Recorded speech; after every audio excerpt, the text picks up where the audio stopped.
With cooler fall weather on the way, it's time to bust out the high-speed trolling gear for an offshore favorite. This toothy fish is one of the fastest in the ocean and will definitely put your tackle to the test. Don't forget to ice down the fish box, as it also makes for some awesome table fare. Our captains have you covered on everything Wahoo here on the Florida Insider Fishing Report.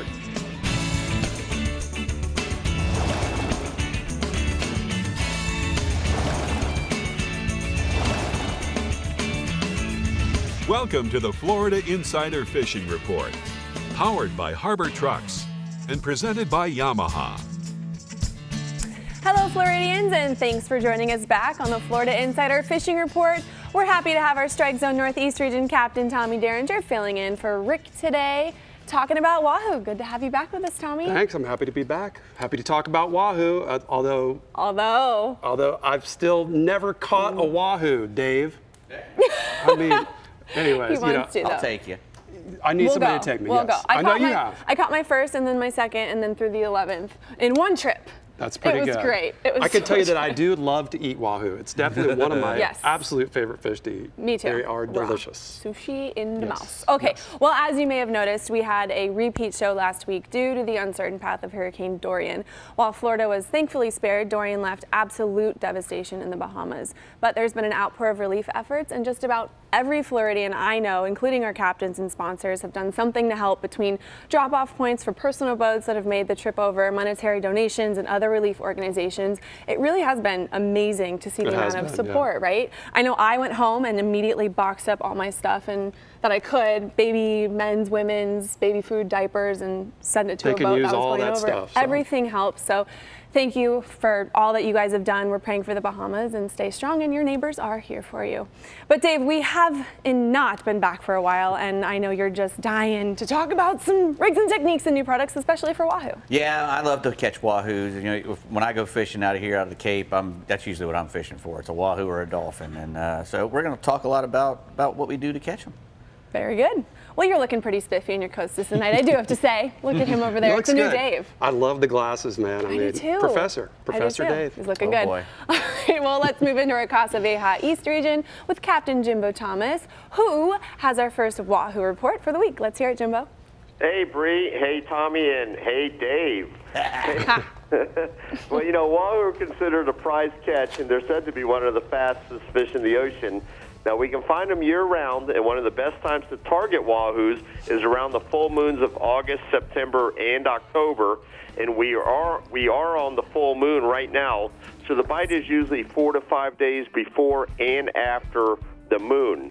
Now, there's a number of ways to go about catching Wahoo. One of the more productive tactics is to fast troll weighted lures at 10 to 15 knots, or you can slow down to 6 to 8 knots and fish 3.5 to 4 number 4 drone spoons or sea witch and bonita strip combo, and you want to get that bait down deep a little bit so you can fish it on a wireline outfit or behind a number 3 or number 4 planer. Now, Wahoo also love to eat baits under the kite or on the flat lines, and more of your bites are going to come off of big baits like a Speedo, a Blue Runner, a big Goggle Eye. Those are all great choices. Even a small bonita works great. And with those big baits, it's not a bad idea to use a stinger hook. And also, Wahoo like to hang around floating debris, much like dolphin do. And they can be caught by trolling deep dive and Rapala magnums or dropping live baits and jigs down under and around those floaters. And the few Wahoo that we've caught and that have been caught lately have been under those floaters. Now, you definitely want to put a piece of wire leader on anything you're using, because Wahoo's got razor sharp teeth, and if you got one bait out with mono leader, that's the one they're always going to hit. Never fails. And just like with most of our offshore fish, you want to look for blue water with good north current in anywhere from the 100 to 500 foot range. I got a photo here, and this is a nice Wahoo that ate a trolled ballyhoo a few weeks ago right off Key Biscayne, so that was a nice surprise catch. That is a nice one. Staying offshore, the dolphin fishing in the past week has either been really good or just so-so, and that just depends on how lucky you get. And I always say that catching the dolphins is the easy part. You just got to find them. That's the hard part. Now, most of the fish are being caught under berths and around floating debris, and the bulk of that stuff that's floating has been roughly 8 to 12 miles offshore, although with this east wind that we've had and that or we're supposed to keep having, it might push that stuff in a lot closer. Now, in the Miami area, there's been a nice rip in that 8 to 12 mile range, and that's been holding those floaters. And then as you get further north, that rip seems to be angling offshore. Now, the fish have been eating trolled baits and lures. Once we locate those fish, we've been pitching live baits and cut baits to them. And most of them have been just decent schoolies in the 6 to 8 pound range. But every now and then you see one in the 15 to 20 pound range. You never know when a bigger one's going to show up. Now, moving inshore, the snook fishing has been good off the oceanside beaches and also in the inlets throughout the whole region. Now, off the beaches, those snook have been cruising the troughs that run parallel to the beaches first thing in the morning. And a lot of times these snook, they can be sight fish, especially when the weather's really calm. And if you can sight them, you can use live baits, cast Rapala X-Wraps, subwalks, and even fly tackle. And then if you find any bait schools in those areas, that's where those fish are going to be, and you want to match the hatch. If they're chasing mullet, use something that imitates a mullet or a pilchard or a herring. Now, in the inlets, early morning and then late afternoon into the evening, that's been the best fishing on the outgoing tide with live pinfish, herrings, croakers, and mullet. You want to fish that bait down near the bottom using a Jupiter rig. And if you don't have any live bait, you can try bouncing 1 to 2 ounce jigs or soft plastics along the bottom, or troll Rapala Magna along the jetty. Now, I got another photo here. I took an afternoon off on Monday, and we went snook fishing, and this oversized fish is one of the 8 that we caught that day. We had a great afternoon. Nice fish there, Jimbo. Going down to South Biscayne Bay, the permit for good weather, just like us fishermen. So on the days that we have good visibility and stable weather, those permits have been biting the best. The permit have been good around the Ragged Keys with fish in the 7 to 10 pound range, and then in the Caesars Creek, the Angel Creek area, been a little more. And you want to look for corally or hard bottom flats. Life, look for stingrays, sharks cruising those flats. Those permits. And if you have some good water moving over it, that's what you want. And fish with a silver dollar size crab or crab pattern flies. Thanks, Jimbo. Great report. Here are the R&R tackle hotspots for the southeast region. Inshore, look for snook in all the inlets and off the beaches in the early mornings and evenings, fishing with both artificial and live baits. And then offshore, look for dolphin offshore hanging around floating debris. Have some live baits in the well and some cut baits ready to go. All right, the Yeti Panhandle region is now up for some Wahoo talk. So let's get Captain Pat Deneen on the line and hear what you got. Hey, Captain.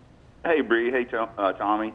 Tell you what, Wahoo can be caught year-round in the Panhandle, with the best Wahoo fishing being early summer to late fall. And like Jimbo was mentioning, they've got extremely sharp teeth, so you got to use a wire. And they're also probably one of the most dangerous fish to bring on the boat. So, caution is advised. They're coming in mouth first. They can hurt you. They're often caught, and many were caught earlier this summer during red snapper season, while pulling lures between bottom spots or while targeting kingfish with live bait. Out in the blue water, pulling a multi-species spread along weed lines and color changes produces Wahoo, and many times floating debris, like Jimbo was mentioning, particularly debris that penetrates down into the bottom column, like a deadhead log, will hold Wahoo in addition to dolphins. But Wahoos, they're specifically targeted in the fall as the water starts to cool down along and just offshore of the edge, out towards the knuckle, in 200 to 400 foot of water. And a lot of our Wahoo bites come on lures that ride a bit deep in the water, just like Jimbo was mentioning. So I like to use a trolling lead on my flat lines, followed by a 25-foot drop leader attached to the lure. My lure of choices on the flat lines are tremblers, and then jet heads on the riggers. Basically, you want baits that get down below the surface. Northern Gulf Wahoo can be any size, but they probably average 30 to 40 pounds. And then another toothy speedster bite happening right now is the king mackerel. We've been finding them around bait schools and over bottom structure in 80 to 200 feet of water. Really, any structure holding bait is likely to be holding kings right now. But with this heat, the deeper spots and also fishing deep on those spots can be the most productive. So pull a couple baits behind a planer or a downrigger and a couple baits up on top. Baits of choice are going to be live cigar minnows or herrings, nose hooked on a stinger rig. Kings are running 10 to 12 pounds, but you may be surprised by a bonus fish. In the last week or so, there's been more than a few sailfish caught by anglers targeting kings around those bait schools. And then moving inshore, triple tail fishing this summer has been really good and continues to be good. Over in Apalachicola Bay, that's ground zero for most of the panhandle triple tail anglers, but the folks over in Pensacola and Perdido Key, they take advantage of their proximity to the great fishery in Mobile. So both those bays produce a lot of good triple tail fishing this time of year. Captain Sean Chalker of Bar Hoppin' Charters in Indian Pass, he reports plenty of 30 to 40 fish days this season with lots of undersized fish being released. So that increased size limit seems to be helping out the population. Pay attention to crab floats, floating sticks and logs, clumps of sargassum, really any surface structure that can hold triple tail. And then additionally, free swimmers are often found off St. Vincent Island between Indian Pass and West Pass, particularly on that falling tide.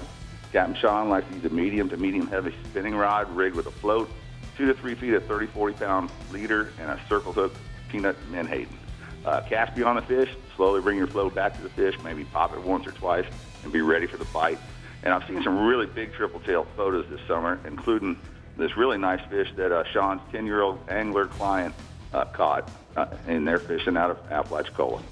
That's an awesome photo there, Pat. Tell us about the redfish, man. Yeah, no doubt. Tommy, finally inshore, the redfishing in the passes and on the flats has been really good. Captain Justin Leake in Panama City reports good groups of fish on the shallow grass in North Bay early in the morning. He said that water feels unseasonably cool first thing in the morning, and he's guessing that's why those fish are getting up shallow. He's finding 10 to 15 fish groups milling around in 1 to 2 foot of water, and before it gets hot. After it gets hot, they get off the flat. But he's been baiting them with weedless soft plastics. Additionally, the big redfish are being caught in the passes, particularly on the outgoing tide. You want to anchor up current of the bridge or jetties and fish live baits on a Carolina rig. As Rick knows, he came up during the fall one year. A nose hook 5 to 7 inch croaker is deadly on these big redfish. The grass flat reds are running 20 to 28 inches. The pass reds are running 27 to 35 plus inches. So Thanks. It's really transition season. It's good fishing. Thanks, Pat. Sounds like some really fun fishing. Here are the blue water outriggers hotspots for the Panhandle region. Inshore, Spanish mackerel in St. Andrews Bay, chum with pilchards and free line your baits. And then offshore, vermilion snapper on natural bottom in 130 to 200 feet of water. Use cut bait on a chicken rig. Hey, Tommy, have you ever been to a CCA banquet? I have. They're a lot of fun. They're fun, yeah. right? Okay, well, CCA Sarasota Banquet and Auction is coming up on September 27th, and Rick will be attending. Woohoo, go Rick! Make sure you head over to ccaflorida.org/Sarasota for more information. It's always a fun time. Good food, good people, night of conservation. Loving it. Lots of great things to win, too. Yes, I won a micro power pole last time I was there. Hello. Nice. It was great. All right, coming right up here on the Florida Insider Fishing Report, we're headed to the Fish Bites East region, but first we're joining Tommy and Dave at the CCA Workbench for Academy Sports Rigs and Techniques. Technique us, Dave. Well, we're going to talk about Wahoos like all the other fellers have been doing. Fellers. But we're going to show you a couple of the lures that I really like to use. We've got some face to the names. Yes. Oh yeah, looking pretty. We'll be back. Aren't they? So much. Like little jewels. The Florida Insider Fishing Report is brought to you by Harbor Trucks. Visit harbortrucks.com. Yamaha. Reliability starts here. Contender Boats. Always in the game. Sirius XM Marine. Weather, fishing info, and channel surfing. And Daiquiri Deck. Sarasota's favorite place to meet. Titan and Titan XD Diesel from Harbor Trucks has America's best truck warranty, 5 years, 100,000-mile bumper-to-bumper, and can tow up to 12,000 pounds. Harbor Trucks has the largest selection of Titan XD and Titan in Florida, starting at $29,000. Harbor Trucks is conveniently located halfway between Tampa and Naples. Harbor Trucks, the place to buy. Meet the water's lightest 25 horsepower four-stroke, the all-new Yamaha F25, the new standard and 25 horsepower portable four-strokes.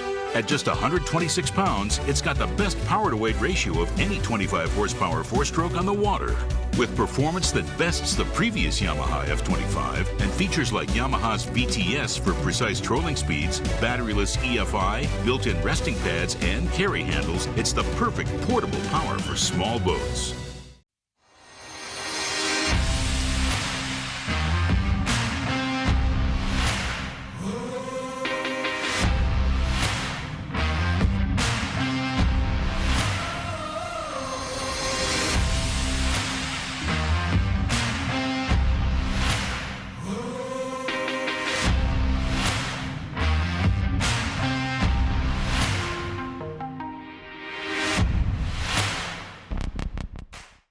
As close as you're gonna get to a sure thing for catching billfish is Guatemala. They're here, man. This has been a 20-year run, buddy. These things haven't left. There's no cycle.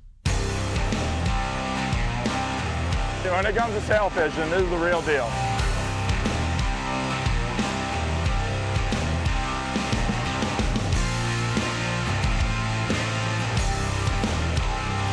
The amount of sailfish here is ridiculous.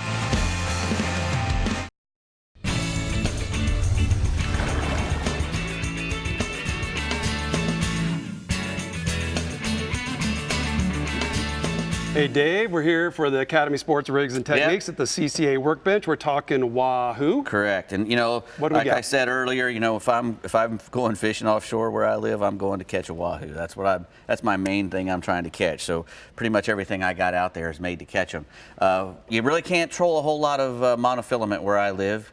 Mainly because of the Wahoos and the king mackerels and the barracudas. Too much teeth. Everything has teeth, so you know we don't troll much of anything out there that has just monofilament. Sometimes we'll have maybe one or two up on top, a ballyhoo with a monofilament leader on it, and you know, a lot of that's times, the one they're going to eat, right? A lot of times he gets snacked on, yep, and get taken away. So what you're going to need to do, you know, the Wahoo, his claim to fame is just being incredibly fast fish. He's got razor sharp, scissor-like teeth, and his main mode of operandi to feed is to swim through a bait. He sees that bait and just swims through it at full speed, scissors off the tail, comes back and eats what's left. Right. So what we're trying to do is we're trying to get something usually far back in that tail of that bait that's going to get a hold of that fish. So that's why I try to shy away from double hook rigs in most fishing, but Wahoo fishing, it's all right to use a couple of double hook rigs. You're usually going fast enough that you're not going to be snagging much of anything else,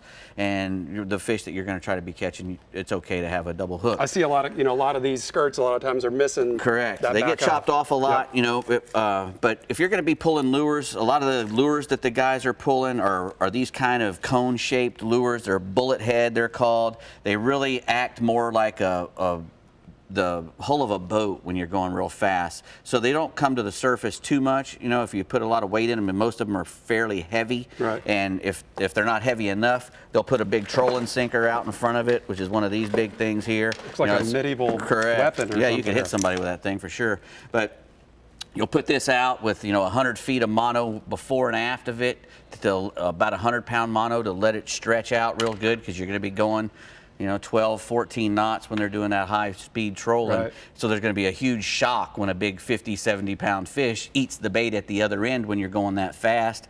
You know, you're going to have your drag pretty tight. They use really tight drags when they're fishing those big Wahoos out there and the high-speed stuff. And you know what? It's probably a great way to do it if you're trying to stack up some fish on the boat, or you're fishing in a tournament trying to catch a great big one. But it really sucks for the guy who's trying to pull them in, the angling and all that. You're really commercial fishing. I mean, it's heavy, man. That's a lot of you're just pulling, this. Yeah, you're really used pulling. To work out. And I tell you what, I've caught a lot of Wahoo without doing all that mess. Yeah. You know, you can go 8 knots, you can go 10 knots, and you can even pull, you know, a lot of little plugs like this. I've caught tons of Wahoo fishing with lipless plugs. That's actually a Halco lipped plug. That's one of the kind of the big secrets up where I live and now is these Halcos that can go 15 knots. Wow. That thing can go real. The smaller one only goes about 10, but the bigger one can go 15 knots without rolling over. Mm-hmm. So a lot of things eat that thing when it's going that fast. From, you know, Wahoo's not the only one, but everything will. But lipped plugs are one of the things that a lot of guys will use to catch them if you can get them going fast enough. How deep is this going to run? Well, that one there will probably go 12 to 15 feet deep, you know. Yep. I like lipless plugs, actually, and I take the treble hooks off of them. Wahoo, their mouths are so hard, they can use the other two trebles sometimes. They get a big mouthful of those treble hooks and they can wrench them out and get out of them. They don't twist as much, and if you put some swivels on your lipless plugs, you know, those things get bit a lot. Right. The hookup ratio is pretty crappy on them. Yeah. I mean, I see them getting pounded a lot during the day, and you know, a lot of times they don't get hooked. But if you do that to them, if you take off the trebles and put on some nice swivelly single hooks, big single hooks, if you get a hook in one of them, he can twist around, and he's not going to come off there. This is popular inshore stuff now too, putting these single hooks. Correct. Well, they've been doing it like that for a long, long time. Island lures makes a lot of guys. The guys like to pull a lot of island lures for Wahoos because they have a lot of them have a chrome head. Now they have rubber skirts, which are really nice, but they, traditionally they've had the hair skirts, which I think really work well. This is one of my favorite baits, the Sea Star. I like to troll it on the flat line with a ballyhoo in it. Doesn't even have to be a double hook ballyhoo, a single hook ballyhoo. I mean, right up in the wash. A Wahoo is not afraid to come up into the wash and eat stuff. Like a kingfish. No, he is not. He will come up in there and eat it, and I really like to use it. Now, also, alternatively, I like to have shave your dog? I like to, yeah, exactly. I like to have one really long bait out, and I like to have a sea witch. Usually even a heavier one. I think this is like an ounce, but you can get an 1.5 ounce or a 2 ounce one with an orange head. Even I prefer orange and black and red, and I'll put a big swimming mullet on there on my long bait, my county line, and let that thing swim with the double hook and a big weighted mullet.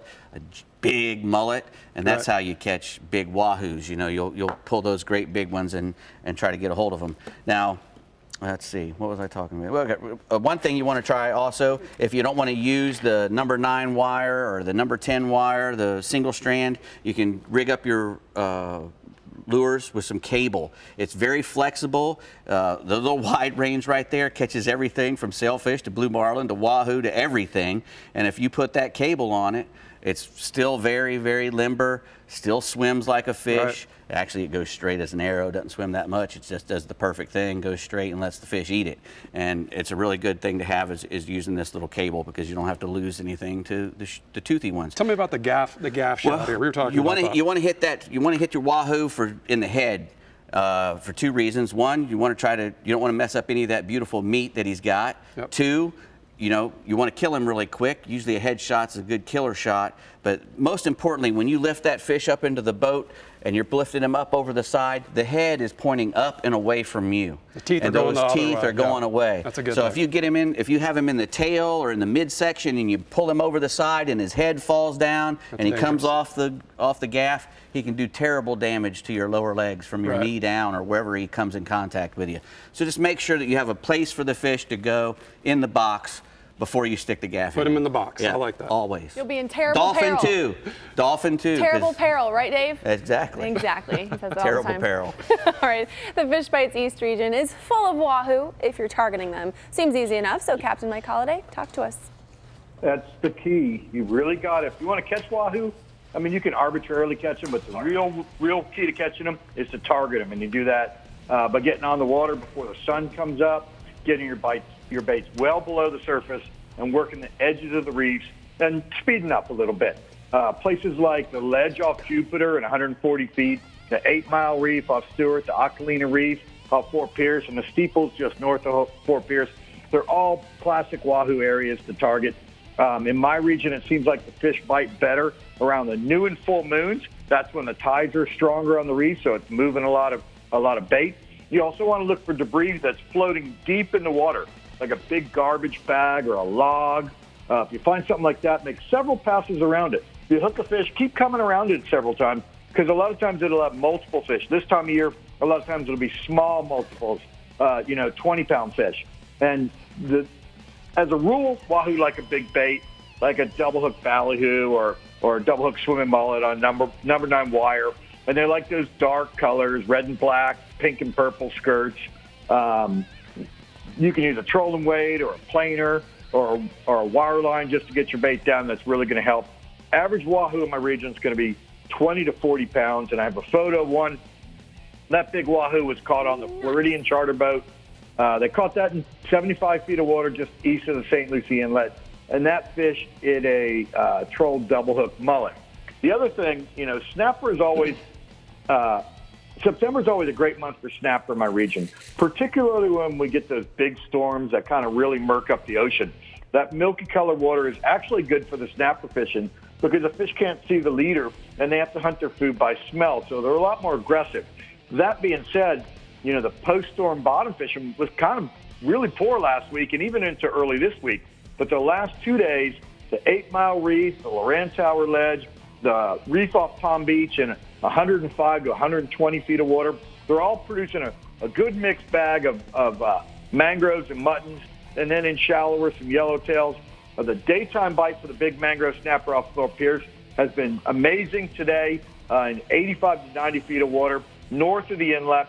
There's also a nighttime mutton snapper bite going on the sand pile off St. Lucie Inlet. For bait, pretty hard to beat a Spanish sardine, a cigar minnow, or a pilchard, live or dead, but you want to really go with the dead ones in the dirty water because they're going to hunt by smell. A grunt plug, a ballyhoo plug soaked on the bottom, that's going to work too. The average snapper right now is going to be 2 to 8 pounds, but you'll find those muttons up to about 15 pounds. All right, tell us about the snook, Mike. Well, you know, at the extreme high tide that we've had lately, it's really spread out the snook, and it's kind of made the bite a little bit inconsistent. What that high water does is it moves the bait to the shoreline. So the key has been to fish the seawalls, fish the docks, and fish any point of land that kind of impedes the path of those mullet schools traveling down the shore. So like a point of land. A lot of fish have been on the seawalls in the Indian River from Fort Pierce to Jensen Beach, and also in the intercoastal off Hope Sound and off of Juneau Beach. There's also a great nighttime bite on the A1A Bridge in Jupiter and South Bridge in Fort Pierce, the bridges that are close to the inlets. You know, there's still fish on the inlets, but a lot of those fish are the smaller males. They're very aggressive right at first light. On the shorelines, you can fish topwater plugs or a mullet-colored 5-inch dye dapper. What I like to do is take that and rig it weedless and just crawl it on the surface down those seawalls, and you get that really cool blow up. And of course, the live mullet's going to work better in the middle of the day. On the bridges, topwater plugs, something nobody thinks about, the saltwater assassin Alabama rig. That's an amazing rig to throw on the bridges down the shadow lines at night. You need to do a 50-pound braided line. Swimming plugs are working well as well. The average snook right now is 5 to 12 pounds. I got a photo. That's Donnie Pantanod and Joel Clark with a nice snook they caught at the St. Lucie Inlet. That fish ate a live mullet. The other thing, the tarpon bite's been pretty good. There's 2 ways to target tarpon right now. You can run the beaches and fish the tarpon that are around the mullet schools, or you can go to the places where the tarpon are ambushing mullet as they go by the shoreline, like Big Mud Creek, the Moorings Flat, all around the mouths of all the inlets right now. On the beach fish, you know, you can throw chartreuse swimming plugs or a silver spoon, or just fish a live or dead mullet along the edges of the mullet schools. One good tactic on the beach fish, kill a mullet and just hook it and wait for a fish to blow up in the mullet school, and it makes a big hole. Then throw that mullet right to that hole, and, you know, the spot where they blew up, and that tarpon kind of spins back around and grabs any of the wounded or stunned baits, and you'll get it that way. Now, for the other spots, the ambush spots, you can anchor up or get on your trolling motor, slow troll a couple of mullet behind the boat on like a 6-0 circle hook. The north side of all the inlets right at dusk is going to be really good. As a mullet on the beach kind of push through the inlets, it's going to go all the way into dark. Average tarpon right now is 20 to 80 pounds, but we're seeing fish up to about 150 pounds. Nice, Mike. Hey, tell us about some bass fishing. Well, the water level on Lake Okeechobee is close to 14 feet, and that's given anglers the opportunity to fish further back in the marsh. It's given them more access to the holes in the marsh, and also to run the boat trails and stay out of the nasty weather. I was talking to Captain Nate Shellen of OkeechobeeBassFishing.com. He said the fishing is still kind of a summertime pattern. It's over by 10:30, but the lure bite is around the Kissimmee grass on Observation Shoal, and also the eelgrass if you can find it. It goes from first light. If you're looking for like the school bite on the shad, that's really happening on King's Bar. Start the day throwing white spinner baits, or, you know, a swim bait like an Elite Shiner in either that Ripper color or really any of the shad colors. You can throw topwater plugs or frogs. The big fish bites definitely come on shiners. Fish in the deep holes between Cochran's Pass and Widden's Pass. Right now it's a 15 to 20 fish morning on lures, 20 to 40 fish on shiners. Average fish 1 to 4 pounds. Thanks, Mike. Here are the TH Marine hotspots for the East region. Inshore snook and big jacks along the seawalls of the Intercoastal Waterway north of Hobe Sound. Use topwater plugs and live mullet. And then offshore, early morning and afternoon blackfin tuna bite on Push Button Hill. troll small feathers or some ballyhoos. Ballyhoos. All right, we have our winner from our Labor Day Projects Game Day Meat Package Contest, and Grace from College Station, Texas. You are it. Congratulations, and we hope you enjoy all of the Projects goodies. All right, the Startron Central West and Garmin Keys regions are coming to you next, so make sure you stay hooked on the Florida Insider Fishing Report. We'll be right back. The Florida Insider Fishing Report is brought to you by Power Pole, Swift, Silent, Secure, Bass Assassin, and Saltwater Assassin. The best lures, period. Blue Water Outriggers, everything for your outdoor adventure. Garmin, join the club. Kubota, find a Kubota dealer near you at gokubota.com. And Casa Vieja Lodge, 5-star angling in beautiful Guatemala. I'm Captain Rick Murphy, and I'm a life member of CCA. Why am I so involved with CCA, you ask? Because I want our fisheries to be in better shape for my kids and their kids. CCA is working to ensure the future of recreational fisheries and the rights of recreational anglers. The future of fishing starts today with you. How do you want to leave things with your kids? If you're like me, you'll want to make the right choice and go to joinccaflorida.com right now. Harbor Trucks has the largest selection of new and used car and truck inventory in Southwest Florida. Our used vehicle inventory goes through a 120-point inspection process performed by certified technicians. Exclusive to Florida Insider Fishing Report viewers is our Peace of Mind Harbor Truck Warranty. If you don't see what you're looking for, give us a call and we can get it for you. Go to harbortrucks.com and click on the Florida Insider Fishing Report tab.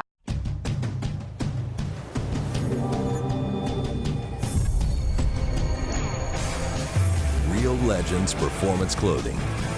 Everything you need to be comfortable on the water all day long. Keeps you cool, dry, and protected from the sun. Durable performance technology at an unbeatable value.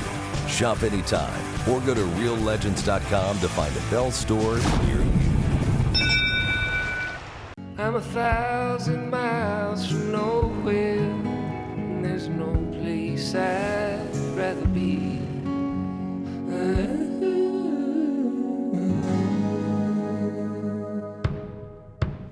I'm 1,000 miles from nowhere, and time don't matter to me, 'cause I'm 1,000 miles from nowhere.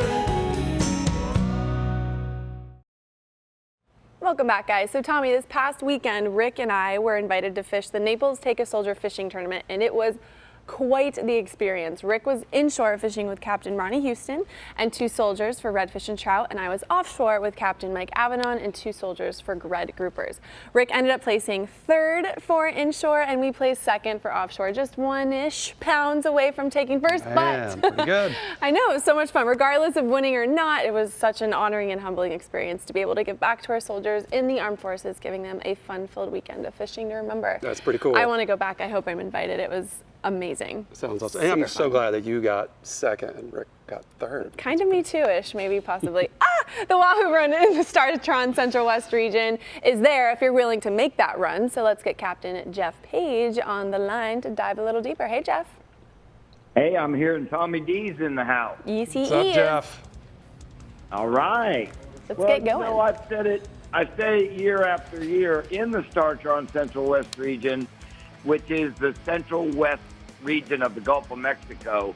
You know, we're never going to compare to the Atlantic Ocean because of the depth of water. You know, it takes a ways to get out there, and probably 40 to 75 miles is a starting point. And you want to cover wrecks and springs. And, you know, once you get out in that region, it's a good idea to keep an eye on your machine for bait schools. But you're going to want to troll X-Wrap 30s, and you can even rig them to like a Z-wing on a number 4 planer to get them down even deeper. 30-pound tackle's fine, and Captain Chris Seeger of Tight Lines suggests even when you're bottom fishing out there, you can still score a really good wahoo, and that's a good idea to always have a pitching rod ready to go with a sardine for one that might come up in your chum slick while you're bottom fishing. And then another good idea is to troll from one wreck to the other, or from one hard bottom area to the other, because you might pick up one that way. I've got a couple Wahoo photos tonight. First one of Captain Randy Powell of My Seashell out of Venice with a real nice Wahoo that he got while they were bottom fishing. And then I've got another one of a couple guys really happy with a Wahoo they got with Captain Robert of Tightline Charters out of Marina Jack. Nice. Tell us about the permit. All right, permit fishing remains strong, and you know we had all those wet winds when that hurricane was brewing, but everything's settled down. We're back to east winds. It's pretty flat in the morning, and you want to get out there if you can over these areas, say 11 to 15 miles. Captain Jason Stock's been doing real good during the first half of the day before that sea breeze kicks up.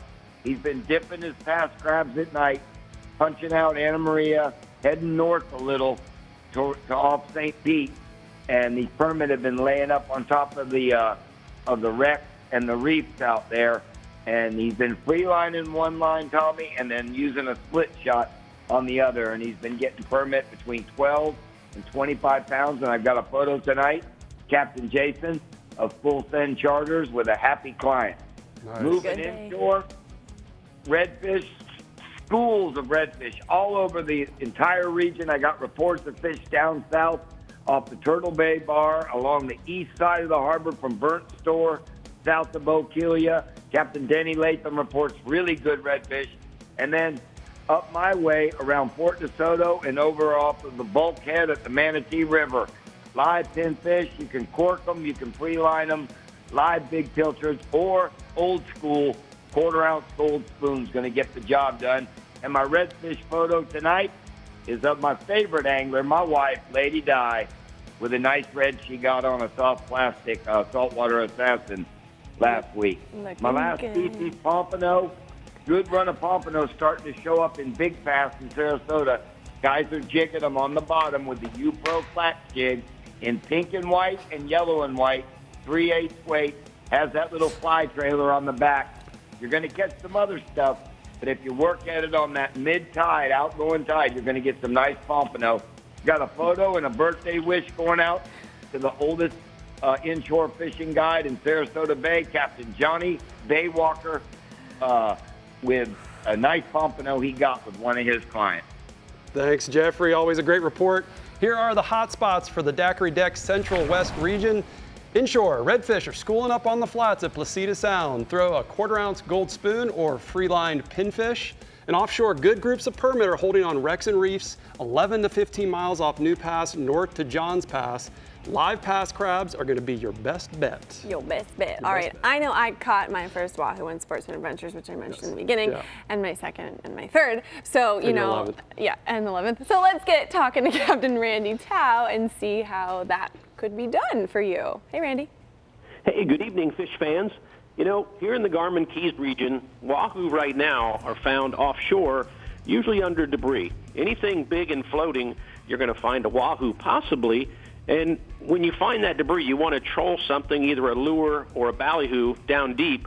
And it doesn't have to be too deep, 5 or 10 feet will get the job done. Or you want to stop and drop a bait down or a vertical jig. But either way, those Wahoos are going to hold under that debris, and that's how you're going to find them this time of year.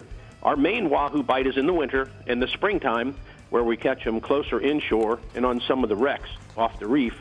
And we troll cigar minnows or speedos for these Wahoos that time of year, and we have some pretty good results, and especially when that real nice blue water moves in along the edge of the reef, these Wahoos show up and in pretty good numbers. I have a photo of a nice Wahoo caught by our painting guru, Rojo, out of Key Largo, who loves catching these fish. Nice, Randy. Tell me about some blackfin tunas. You know, the tuna bite right now has been steady. Guys are getting offshore. They're still finding some dolphin, so as they cross over the offshore humps, they're going to check them out, and there's been some pretty decent tuna fishing. Everybody usually gets in on it enough for dinner, and they'll go out there and they'll troll dark feathers, or they'll troll these small eels that are in black and pink in color and do real well. on dinner-sized tuna, and they could be anywhere from 5 to 10 pounds. And if you want to try the bigger ones, you got to ramp it up a little bit with live bait, and you need to live chum, or you need to fish a vertical jig directly on top of the hump. Usually these tunas are going to be sitting facing into the current on the highest part of the relief on that hump, and that's where you're going to have best results if you want to do that. Not everybody can get the live bait because you need a lot of pilchards, and this time of year they're a little bit hard to find in numbers like that, so most of the guys just stick to the trolling. I've got a photo of Brittany fishing with Brian Cohn at a Robbie's Marina with her tuna she caught doing just that. Nice. It looks like a good eating size one there, Randy. Tell me about the triple tails. You know, we've been talking about triple tail all summer, and, you know, with that storm last week and the weather, it kicked up pretty good back there and got dirty and muddy and rough. But since then, it's calmed down, and those triple tails have surfaced again, and guys are back catching them. You want to look for them up on the surface. They're still floating around, and the incoming tide has sounded like the best time to be doing it, and that's when the water's coming from the Gulf into the bay, and especially on the beaches or around where the crab pot buoys would be. That's kind of like on the edge of the Everglades National Park markers, is where you can find them usually. And but you never know. You could be running anywhere in the bay once you get out past Flamingo, and there's a chance you're going to run one over. A light spinning rod with a live shrimp is ideal. Sometimes they're a little finicky, and you really need to place it right on their head because they don't seem to want to move very far to eat it. So a real good cast, reel it up right to their head, and you're going to get the job done. And Captain Donnie Bentbow, I've got a photo of him doing just that with his big triple tail off Islamorada. That's a big one there. All right, let's finish up with some snook, Randy.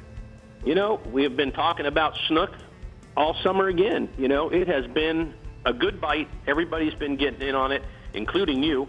And it's consistent, and it's just great to hear the reports of guys who want to pole on them in shallow water, sight cast, and guys that fish in the deeper water, guys that fish in the channels. You know, there's several ways to catch them. So it's kind of nice when they're cooperating.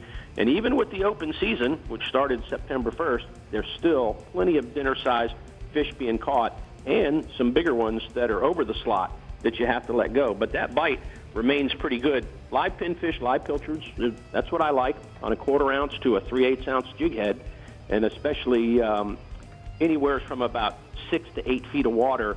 If you got that incoming tide, again, that seems to be a really good condition up along the shorelines when that water's really high, and those fish will get along those trees in there, and that seems to be the best bite. I've got a photo of our very own Courtney with her nice snook she caught over the weekend. Nice, Court. Proud of you, making the RM Media fam proud. I'll tell you what, Randy, I'm still talking about the snook fishing we did when we came down there with you, man. That was so much fun. I appreciate that. Did you do what he said? We did, I think, everything that he said. Because we works. did really good. We did really, really good when we were with Randy. So here are the hot spots for the Florida Keys region. Inshore, bonefish, fish early morning or late in the day in the bay while the water temperature is cooler. Midday, look for fish that are mudding in 3 to 4 feet. And then offshore, dolphin, look for weeds, birds, or debris in 400 to 500 feet of water. Have your rods rigged and ready to cast at some swimming fish. Always be rigged and ready for those dolphins. Always be rigged and ready. All right, now we have Andy Newman on the line with some important Keys information, so let's listen up. Hi, Andy. Well, hi, guys. Certainly we are grateful that the Florida Keys and so many other areas of Florida were spared significant impacts from Hurricane Dorian. But the Northwest Bahamas were not, and there are a number of Florida Keys organizations helping to assist people there. Among them, Key West Cares, a group focusing especially on Green Turtle Cay, whose town of New Plymouth has been Key West's sister city since 1977. We have details and links on Key West Cares and other efforts on the Keys website at flakeys.com. Meanwhile, we do have 2 upcoming Florida Keys tournaments to mention, including this weekend's Marathon International Bonefish Tournament and the Herman Lucerne Memorial Backcountry Fishing Championship, set for September 20th through the 22nd in Islamorada. Of course, more details on all tournaments in the Keys at flakeys.com. Thanks, Andy. See, everyone's doing something and getting involved, and Great stuff. we love to see that. They need it. They do. All right, the StarTron Central East region is on the hook next, but right now, Dave Farrell is on the hook to show us some awesome new products. Look at that. Too cool. Oh, I don't know. Shoot. You're either going to put her under arrest or I'm going to get on a plane. How about you get or a arrest? pilot Under or a arrest cop. on the plane. Oh, well, there you go. Oh, shoot. That's happened. not good ever, is it? No, no, you won't. You're going- you won't you're be going going away for a long nowhere. time. All right, we'll be back. The Florida Insider Fishing Report is brought to you by Academy Sports and Outdoors. For all, for less. Soft Science, Supreme Comfort Footwear. Real Legends, exclusively at Bell's. Okuma, Inspired Fishing. Discover Crystal River, Florida. And Maverick Boat Group, makers of premium boat brands Maverick, Hughes, Pathfinder, and Cobia. Yamaha's 4.2-liter V6 offshore four-strokes. For those that like their V6 lighter, faster, and stronger. Setting new standards for power, efficiency, speed, and lightweight. Built for the rigors of offshore boating. Packed with Yamaha's legendary reliability. And now Yamaha's 4.2-liter V6 four-strokes offer a choice between digital or mechanical controls to match your rigging preference. Yamaha. Reliability starts here.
How do you aim a 36-yard shot with a 30-yard fixed pin at a 15-degree angle with a 7-inch holdover without moving a single pin? Easy. You get one of these. Zero, the auto-ranging digital bow sight from Garmin.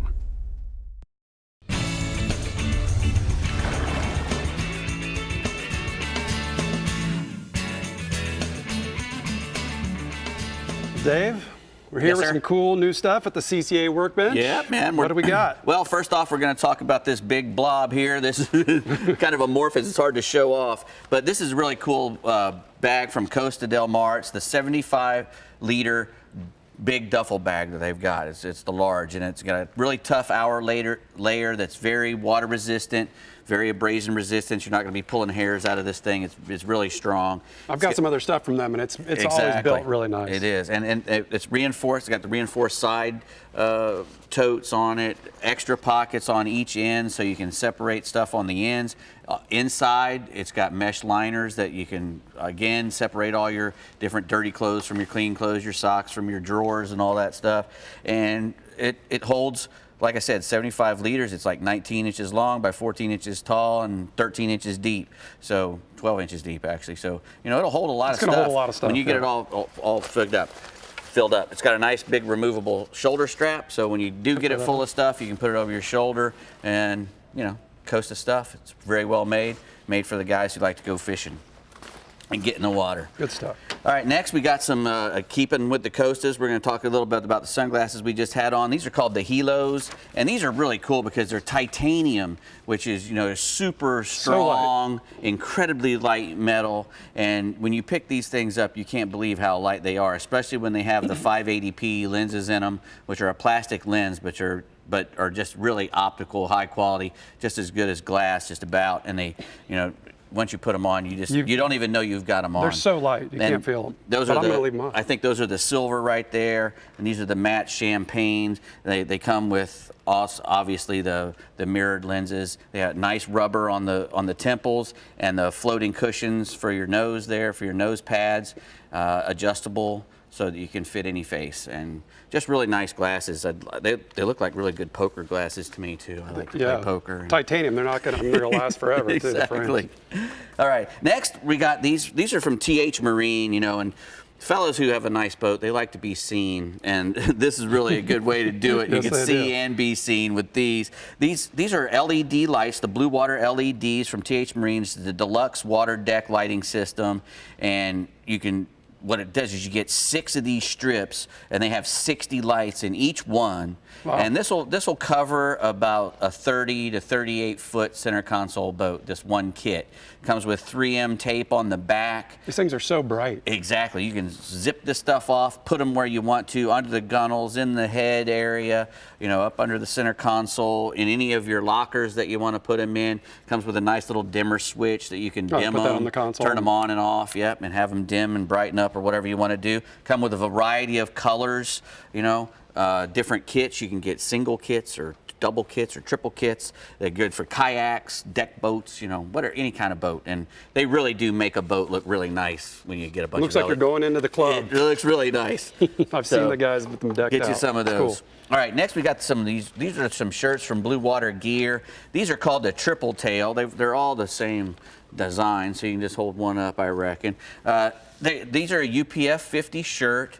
Again, they have the stay dry wicking and the ultra lightweight. I mean, these things are really, really, really featherweight shirts, nice. which I really like. If you're going to be out in the sun, I prefer a shirt just like this. To me, this is like your ideal shirt because it's a very light color. It's white and it's very, very light. But at the same time, it covers you fully.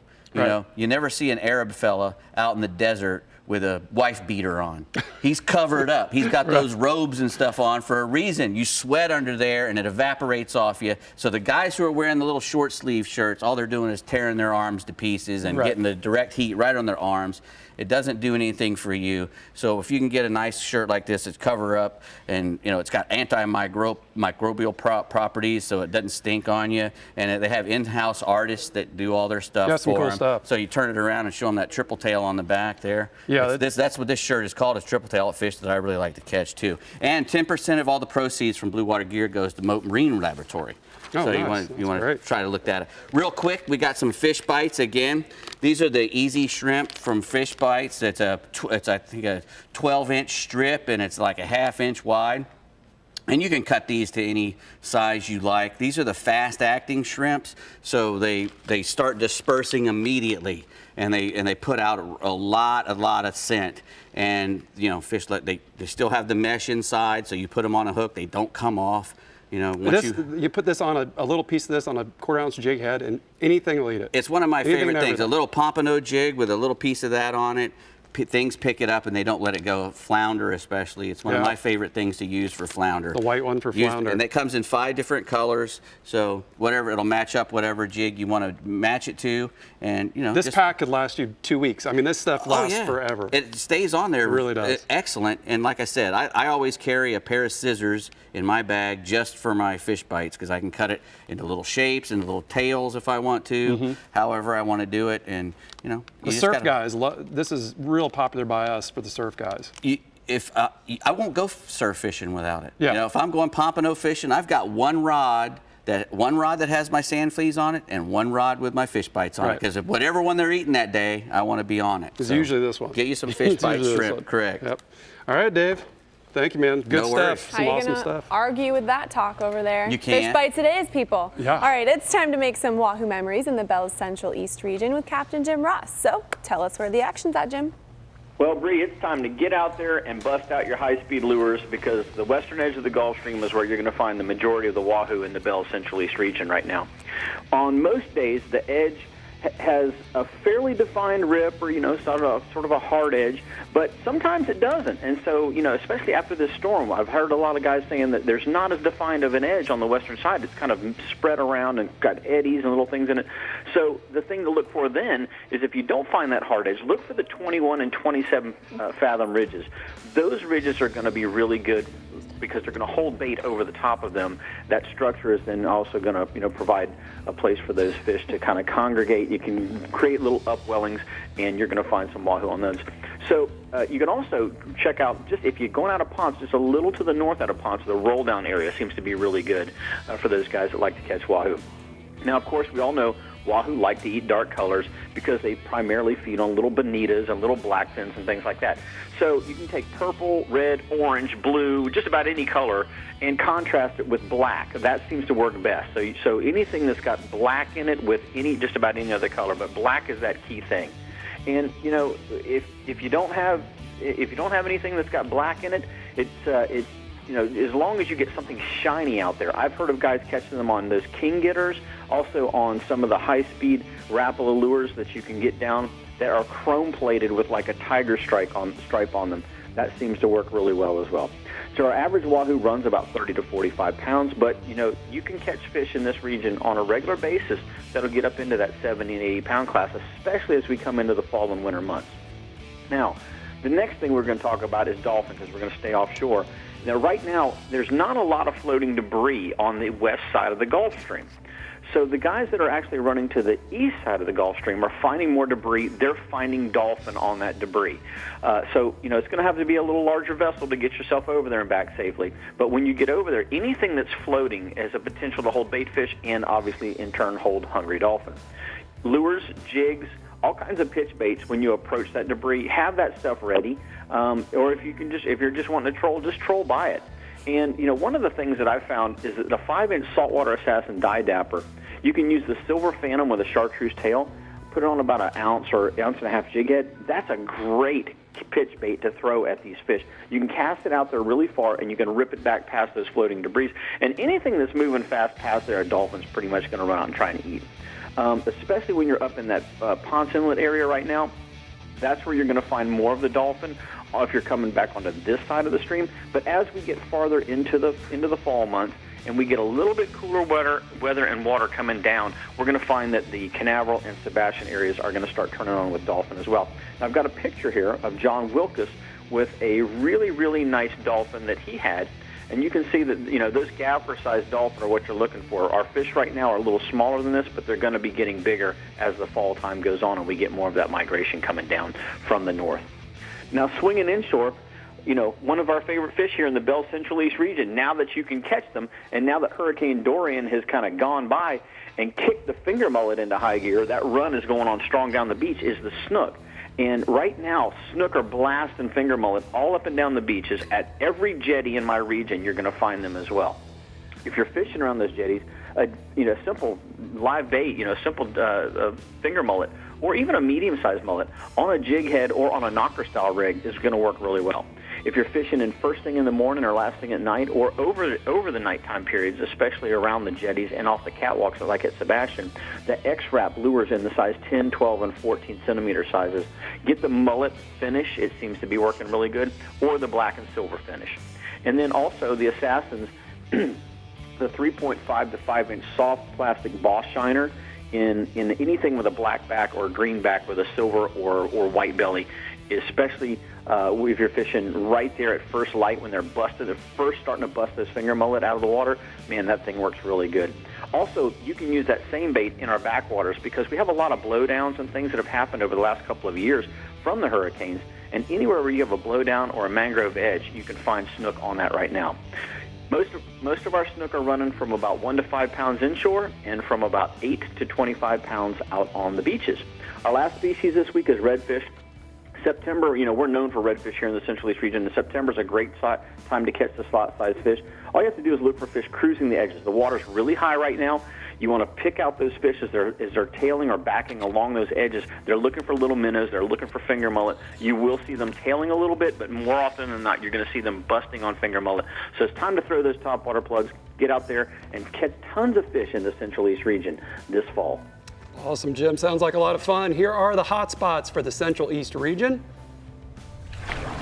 Offshore, dolphin and sailfish outside of Ponce Inlet, troll skirted ballyhoo near rips, color changes, and temperature breaks. And inshore, try vegetated shorelines for reds and snook. Look for them busting as they ambush finger mullet and mud minnows. Fall. How is it going to be fall already? I cannot wait for fall. All right, the Strike Zone Northeast region and Discover Crystal River Northwest regions are up next on the Florida Insider Fishing Report.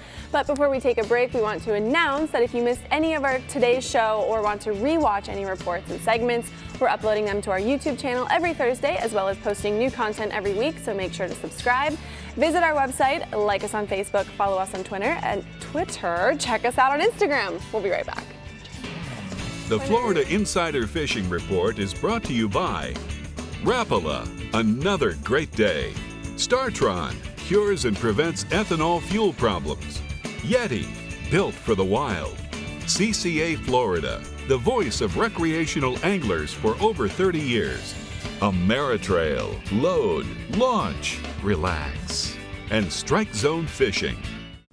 Titan and Titan XD Diesel from Harbor Trucks has America's best truck warranty, 5 years, 100,000-mile bumper-to-bumper, and can tow up to 12,000 pounds. Harbor Trucks has the largest selection of Titan XD and Titan in Florida, starting at $29,000. Harbor Trucks is conveniently located halfway between Tampa and Naples. Harbor Trucks, the place to buy.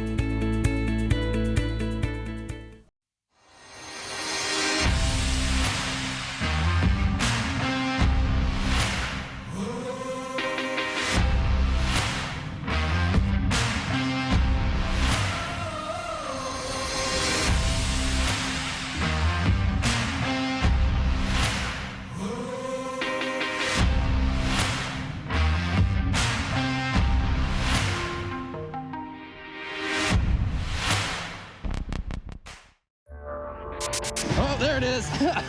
You can either stay busy fishing or get busy catching. From Texas to Tampa Bay or Key West to the Carolinas and beyond. For nearly 20 years, anglers everywhere have come to know one thing, that nothing says no to fish bites. Ask for Fish Bites and Fish Bites Fight Club lures by name or visit fishbites.com. Find Florida's soul and discover Crystal River. Explore warm Gulf waters, spring-fed rivers, bountiful lakes, and fantastic fishing. Dive into adventure and enjoy the only place in the world where you can swim with the manatees.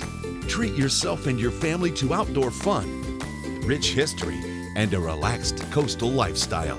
Discover Crystal River, Florida. Welcome back to the Florida Insider Fishing Report. Casa Vieja, here we come, and we hope you will be joining us. Well, Rick and I. We hope you'll be joining us at some point too.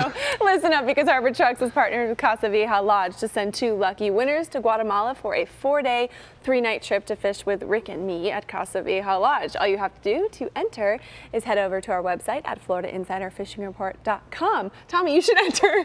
I'm going to enter because I want to go. Nobody invited me. You're invited, but only if you enter. Okay. You might win. I can do it. Just kidding. He won't. You can't win. Okay, the Strike Zone Northeast region needs no intro because he could just do it himself. I'm here. Take it away, co-host. Talk to us. You know what, Brie? We have a killer Wahoo fishery in the Strike Zone Northeast region. Wahoo's a pretty big deal for us, although right now isn't the best time of year to target them. You can catch them year-round. Now, probably the best time to catch Wahoo in my region is going to be during the winter months from December through February. Most anglers are going to troll for those Wahoos starting at about 150 foot and work on out to the ledge. You'll be looking for a few things out there. One is concentrations of bait, especially near or on top of any kind of structure, and also any kind of color change. Now, if you find a good hard edge, you're going to want to fish that hard, as the Wahoo really like that change. And most anglers are going to troll a skirted ballyhoo or a variety of lures like an islander or a black bart. And you're going to want to troll ballyhoo and lures at about 8 to 10 knots, but you know what? There's a lot of anglers, and especially tournament guys in the region, that like the high-speed troll. You know, those guys are going to pull something like a Mr. Biggs behind trolling leads at up to even 15. I know some guys even go 18 knots, and they're typically going to start in a little closer, like 120 foot, and then work their way out to the ledge. Not very many people target wahoo this time of year, but you know what? Sometimes guys trolling for kingfish in close, they'll get one to bite. I've even seen a few big ones caught in as close as the 9 Mile Reef out of St. Augustine, but that is a rare occurrence. And I've got a picture here of something that isn't very rare. This is my buddy Nate Clardy gaffing a big wahoo offshore St. Augustine. Nate and his crew, you know what, they catch a lot of those big fish, especially during these cooler months we got coming up. That's a sick pick, Tommy. It's kind of cool. Love The gaff it. shot Dave was talking about there. Now, staying offshore, you know, after Hurricane Dorian, the water offshore, it's been pretty stirred up. I spoke to Captain Robert Johnson from Jody Lynn Charters. He tells me even with the water stirred up, they've had a great vermilion bite happening, vermilion snapper bite happening this week. Captain Robert said his boats have been limiting out on those beeliners, as we call them, in fairly close, and his boats that are going out deeper in that 125-foot plus range have been limiting on the bees too, but they've also been picking up some really nice mutton snapper. He also told me that in the coming weeks, with that water cleaning back up and hopefully cooling down just a little bit, the bite's going to continue to be good for the snapper, but also be on the lookout for the cobia to show up in good numbers as they usually do this time of year. Now, moving inshore, the mullet run has definitely kicked off in the strike zone northeast region, just like it has in Jim's region. The mullet schools, both big and small, they're thick throughout the region and especially in and around the inlets. The redfish are definitely getting in on that action, and the slotfish as well as the big bull redfish are stacked up at the Mayport, St. Augustine, and Matanzas inlets. You're going to want to use a small to medium-sized live mullet on a fish finder rig or jig head with enough weight to hold the bottom. Now, the slotfish have been right up against the rocks with those bigger breeder fish in about 25 to 40 feet. The finger mullet are also thick in the backcountry. You know, we had some great flood tides last week, but now even during the regular high tides this week, the redfish have been crushing the mullet in the Spartina grass. Now, we've been able to sight fish some big reds in the grass by trolling along the edges of the small feeder creeks and looking for some quote-unquote floating redfish. Now, saltwater assassin Lil Boss paddletail on a weedless hook has been my go-to. It's a great time to also bust out the fly rod and toss a small shrimp or crab pattern or even a gurgler. And speaking of fly-caught redfish, I've got another picture. My buddy Mike Pedigo sent me this picture of Captain Cullen Traverso with a high tide fly-caught redfish. I thought that was a pretty killer picture. That looks like some sort of Yeti commercial or advertisement. He's beautiful. He's the man. It's amazing. So also inshore, you know, just like the redfish, the tarpon, man, they are crushing the mullet both in the inlet and along the beaches. I spoke to Captain Danny Flynn from FishAmeliaIsland.com. He tells me the mullet and the tarpon are thick at the Fernandina jetties. Danny said high outgoing tide has been best, and the same goes for St. Augustine this week as the tarpon have been skyrocketing through the mullet pretty much every morning on the outgoing tide. It's a really cool sight to see. Just freeline or float a big mullet along the schools that are getting chased and hold on. You know, there's some big tarpon around with a bunch of fish in the 50-pound range being the average, but there's some bigger ones around as well. And I've got one last picture here. Captain Colin Phillips sent me this picture of Charlie Barnard with a nice tarpon that they caught this week up there in Jacksonville, and that's a cool pretty picture cool. too. He jumped in the water and got in there with them. I love that shot. Your pictures, I don't know why they're always just so great. That's because I got good buddies that take good pictures. I mean, it's not my even fault. fair. Just read your hotspots. All right. Here are the Rodan marine hotspots for the Northeast region. Inshore, redfish and tarpon at all the area inlets. Fish around mullet schools on the outgoing tide. And offshore, mixed bag of snapper in that 90 to 140 foot depth throughout the region. I do have to say thank you for letting me comment on the photos. Give me time because I have things to say, you know, like beautiful photo, Yeti advertisement. We very much appreciate the comments. Thanks. All right, if you want wahoo in the Discover Crystal River Northwest region, you're going to burn, baby, burn. But our Captain Jeff Hageman is telling us how much it will be worth it. Oh, I see what you did there. Hi, Jeff. I do. You're definitely going to burn some fuel in my region to get to them. You're going to have to make a pretty good run. You're going to get out to that, you know, just off the shelf in that 200-plus feet of waters. We're going to start looking for weed lines, birds, bait, fast trolling bred tremblers, and purple and red, and black sea witches, and black and red also work really good. Lip plugs in the same color, wire leader, of course. And if you're going to be trolling real fast, those trolling leads that Tommy was just talking about is a very effective way to catch them. Usually about now till November is when we get most of our fish. But what we got a lot of right now is gag grouper, and they seem to be throughout my entire southern half of the region, looking at 90 to 200 plus feet of water. producing some nice keeper fish over rock piles and ledges. You want to start off with that cut bait. I always mention this when I talk about bottom fishing. Cut Boston mackerel, cut squid, cut sardines. When the bite slows down, switch over to live bait. Pinfish, grunts have been really effective. You want to use heavy gear. A lot of guys out there, if you get a fish in the rocks, and especially a grouper, he's going to get down there and make some noise and kind of shut down your bite. So heavy gear, 80 to 150-pound braid. And what we use a lot when I'm out there doing that is I'll put a top shot on that.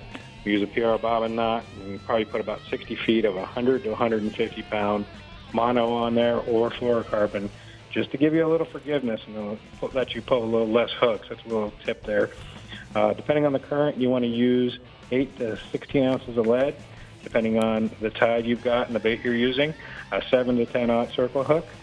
And once you fish out your spot and you're getting ready to move, especially on our coast, I don't know how many times I've picked up to move and we're going to make a 2 or 3 mile run and idle just a little bit and find a little bit more rock. So look at your bottom machine a little bit when you're pulling up anchor or if you're moving a little bit, and you can find a lot of new spots right there in that same area with all the rocks we've got over here. Moving inshore, Captain Mike Manning of Action Fishing Charters out of Newport Richey reports a great redfish bite right now from Clearwater to Hudson. The low water, the fish have been showing up tailing on the edges of the grass flat. On the higher water, you want to look for mullet schools around oyster bars, mangrove shorelines surrounded by grass flats. Cut bait and live bait have both been working really well right now. And sight fishing, low water, you want to use, as far as baits go, a 5-inch jerk bait or a 1/4-ounce weed gold spoon is hard to beat. That's kind of his go-to baits, and mine too. They work really effective on that low water. Staying inshore, the snook bite in the lower half of the region remains really strong right now. You want to fish the outer bars and beaches, passes. Pinfish, grass grunts, and sardines are all been preferred baits right now, either free lined or lightly weighted if you're fishing in the pass, or a float if you're fishing up on the grass flats. As far as artificials go, again, that white jerk bait and a new penny jerk bait on a 1/4-ounce jig head is hard to beat. And both the incoming and outgoing tides are working really good right now in the strongest parts of the tide. Most of the fish right now have been averaging anywhere from 25 to 27 inches, with a few big females from that 30 to 40-inch range are still being caught pretty regularly. Nice, Jeff. Hey, I got a quick question for you. With that jerk bait, when you're targeting those snook, how do you work the jerk bait? Well, you're using the jerk bait. You're usually going to be in that swash channel right along the beaches or on the edge of the pass. You're going to throw it right along the edge of the beach, right where that swash makes that little depression. That's where most of these fish are going to be sitting right now. You're going to throw it out there, let it sit for just a second, and then just give it a slight jigging, swooping motion. Let it sit for another second, and then maybe give it a double one, and then start your retrieve over again. So when you're fishing shallow, are you using that weightless, weedless hook? Yes. Gotcha. All right, thanks, Jeff. Keeps that grass off of there, it keeps anything else off of there, and makes it a very effective tool. Thanks, Jeff. You're still my hero, man, always, you know. Here are the anytime sunscreen and mosquito repellent hotspots for the Northwest region. Inshore, snook on the beginning and the end of the outgoing tide. Use pinfish and grunts with a 1-ounce lead drifted in the passes. And then offshore, mangrove snapper on the high relief structures. Use small pinfish and sardines on a knocker rig. Hero, huh? He is. I don't want to know. Yeah, well, okay. He's my hero. The story for the break. All right, the Bell Southwest region is our last region on the chopping block. So stay tuned into the Florida Insider Fishing Report, and we'll be right back while I find out why Captain Jeff is Tommy's hero. We'll be back.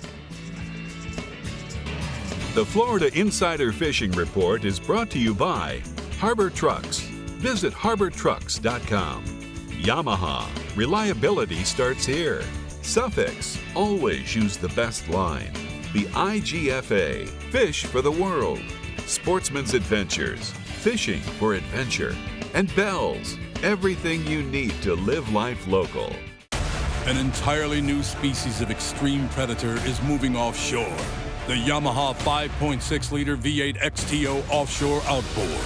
Extreme big block thrust and power in the industry's first direct injection 4-stroke. Quiet, efficient, powerful, and proven Yamaha reliability. More than an outboard, it's a fully integrated power system. The all-new Yamaha V8 XTO Offshore. Life out here tastes sweeter with the freedom to roam at 40 miles per hour. The power to haul whatever needs hauling, and best-in-class acceleration and handling with cargo. The Kubota Sidekick is purpose-built for speed, fun, and to get the job done right. Now, get the Kubota Sidekick for 0 down and payments as low as $196 a month. Find a Kubota dealer near you at gokubota.com. Pump up the performance in all of your engines.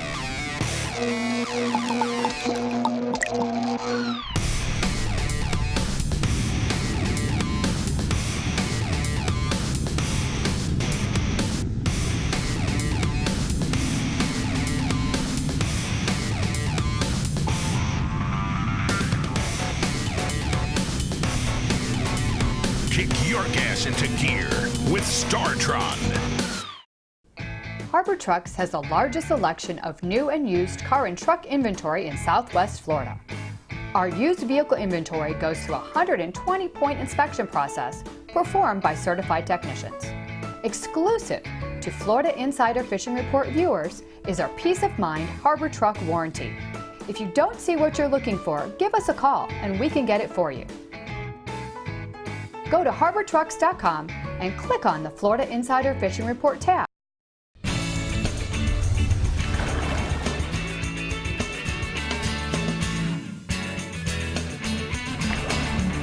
Today's Power Pole Tip of the Week is about the switches that are going to come in the box with your power poles.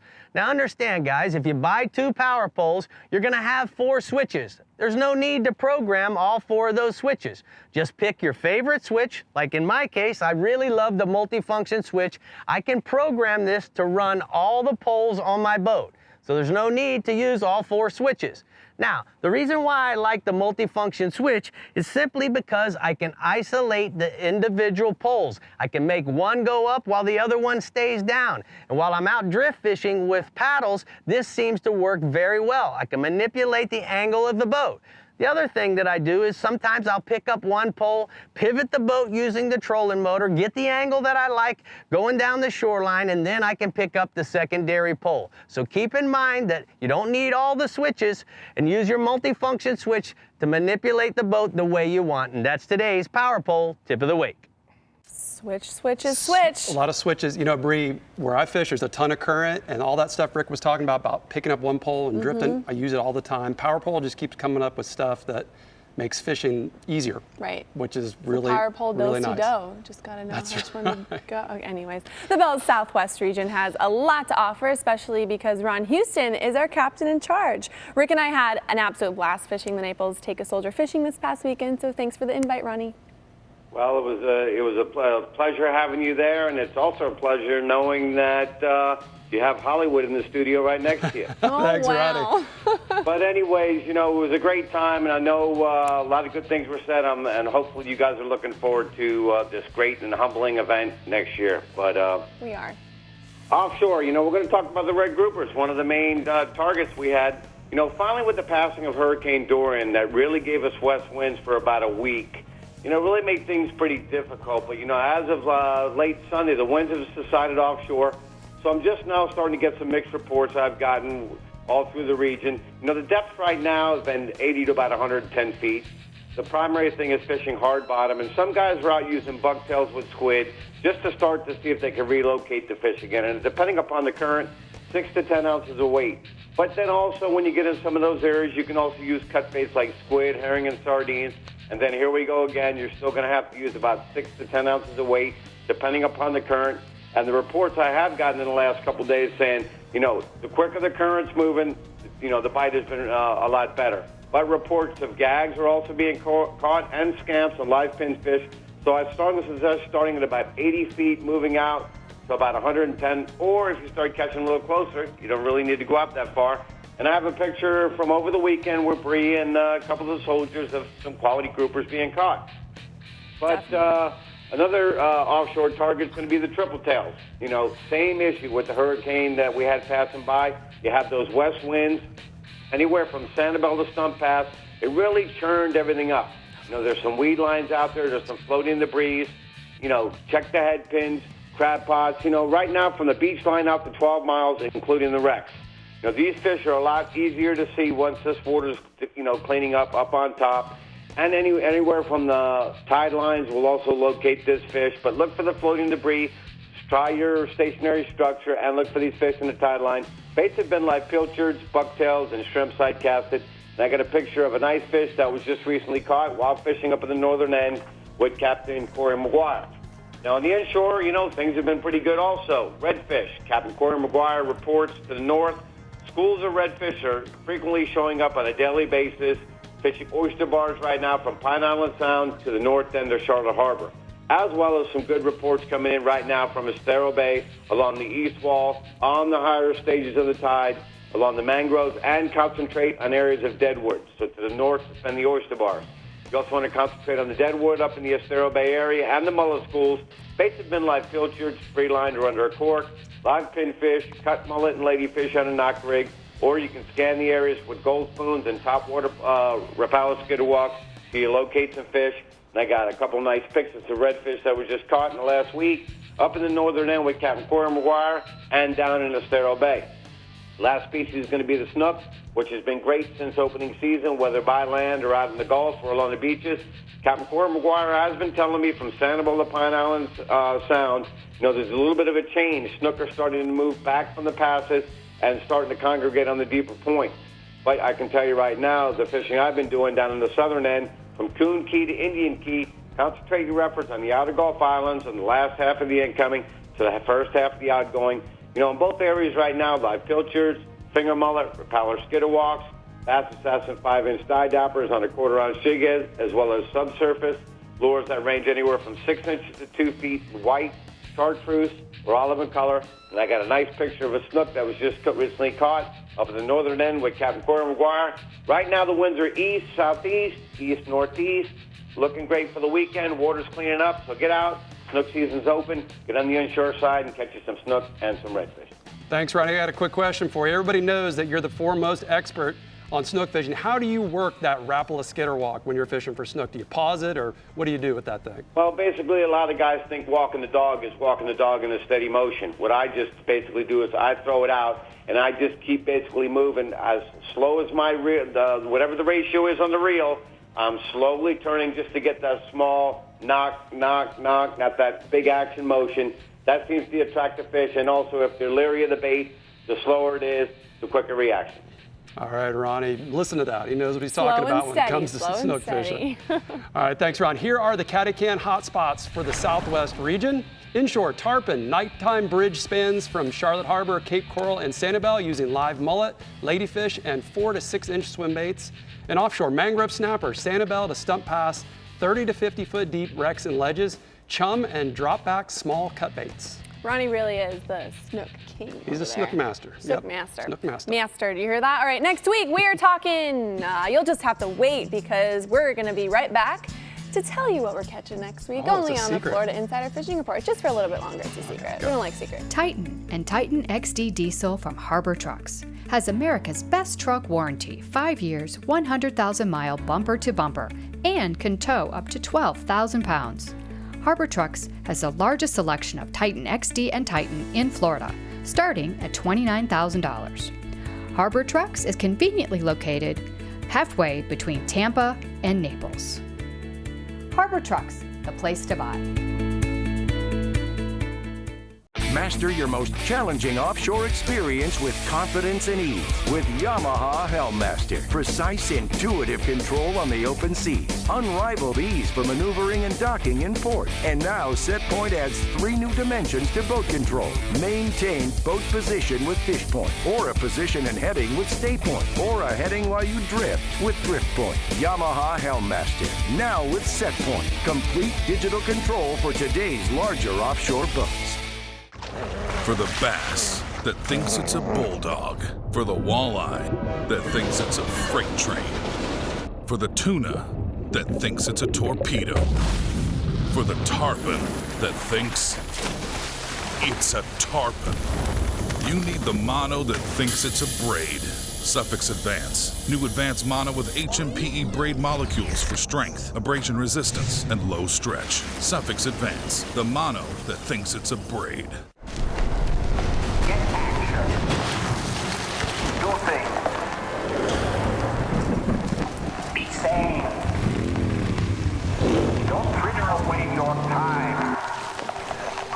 Create. Act. Take a place wherever you are. And be somebody. Get action. Make sure to tune in next week because we are talking kingfish/mackerel. Oh, that was the secret. That was the secret. That's my big secret. Dave, you're standing here with this gaff. Dear. Tell us what to do with it. I don't know.